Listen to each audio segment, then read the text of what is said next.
Good morning, everybody. Welcome to day 32 of Daily Habit. We're continuing to read through how the poem, has touched people's lives.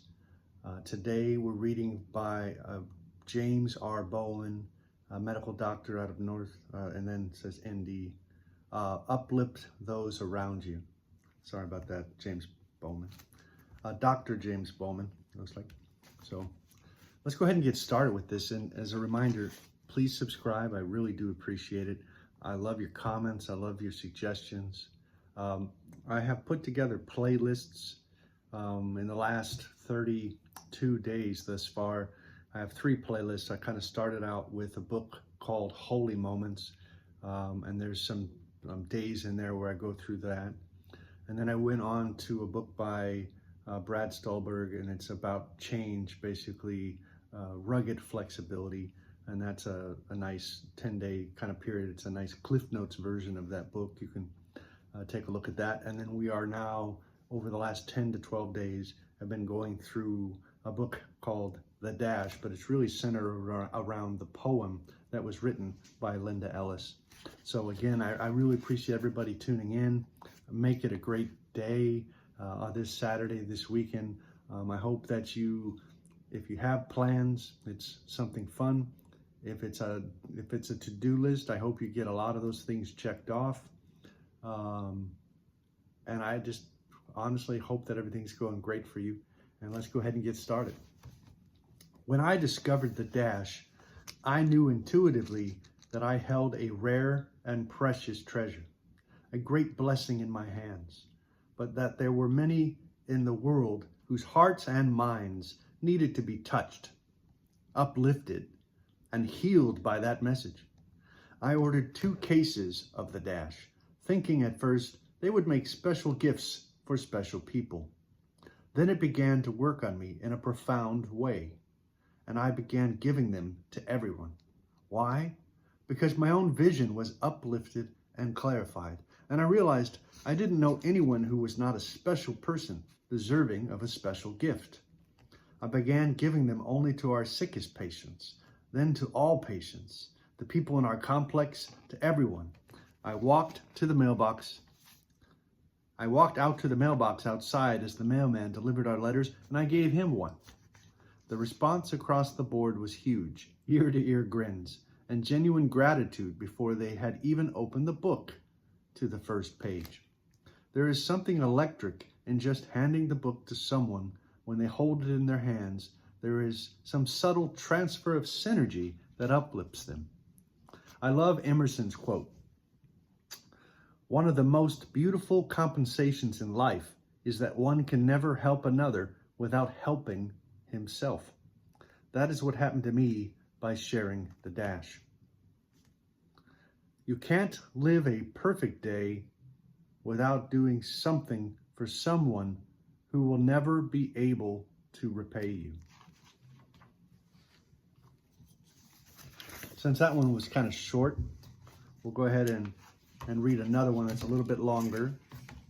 And then we can, if there's something that kind of jumps out at us, let's go ahead and talk a little bit about that. And I think that was excellent, what we just read, right? It's a reminder that little things add up. It doesn't have to be big things.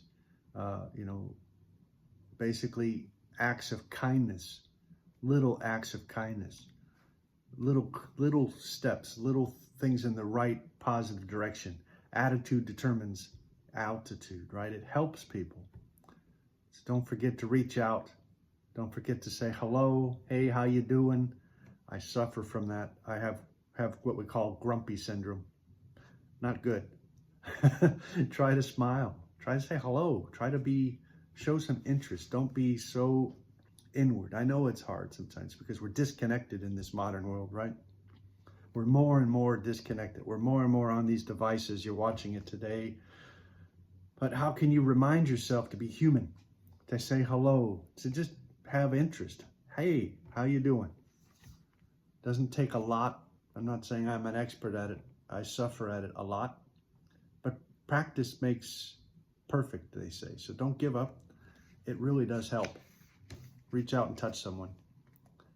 Make sure you make someone's day. It doesn't have to be anything grand. Making the Most of Your Dash by Tom Kane.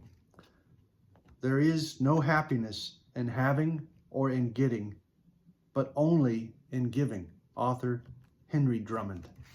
When I first heard the Dash at a real estate convention in 2003, it touched my heart. Little did I know how much it would change my life. Whether I recited the Dash at my own father's eulogy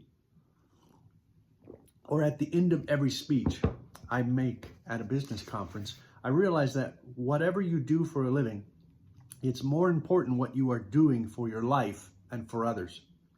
And that's why I am determined to do with my Dash. 25 years ago, my wife, Sona, and I started an organization called Friends of Santa to bring Christmas cheer to needy families. Over the years, my wife would call each parent or guardian to see what toys their children wanted most. I then dressed the part of Santa, and we personally delivered the toys on Christmas Eve.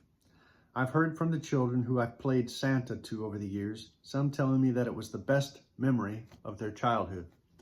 Things began to change with the economy the last few years, for me personally as well. I'm a realtor in Champaign, Illinois. And the last 4 years have been the worst of my life. I have always been an optimist, but my own Dash got very dim as we struggled to just keep going. But despite our economic troubles, my wife and I decided to continue the Friends of Santa, and things began to take an interesting turn. As we made calls to the families, we began to hear, "It's nice to give my kids some toys, but we don't have much food and we need some clothes." My wife called schools and churches and lightly used clothing we needed to began to become in abundance. With my muscular dystrophy, we made a change in how we deliver the Christmas gifts. Now, instead of Santa going out to the families, they come to the Masonic Lodge. One woman stood out in my mind as she brought her children to visit Santa. She came in a badly ripped coat. When my wife initially offered her the coat from the clothes we collected, the woman said, "No, thank you. I'm here for my children." The way any good parent would, but my wife persisted, saying that we had an abundance of coats and she thought the woman might just like to look. The woman found a coat for work and a coat for church. In addition, she was given 3 large leaf-sized bags of clothing, one for each of her children, as well as some toys for each child. The woman was getting ready to leave when I gave her a frozen turkey with all the trimmings. You see, after my dad had passed away from lung cancer, celebrating Christmas was hard for my mom after being married for 50 years. But she decided that, in memory of my father, she was going to buy turkey and trimmings for the families that needed them most. The woman was overwhelmed and asked unbelievably, "Is this all mine?" We carried the bags out to the old van. After hugging and thanking us, she began to cry with gratitude. What I've learned from the Dash, especially during the last few years, is that when stress and depression come because you are losing material things, it's just stuff. It's not important. What is important is that the best way to help ourselves is to help others. That's what living your Dash is really all about.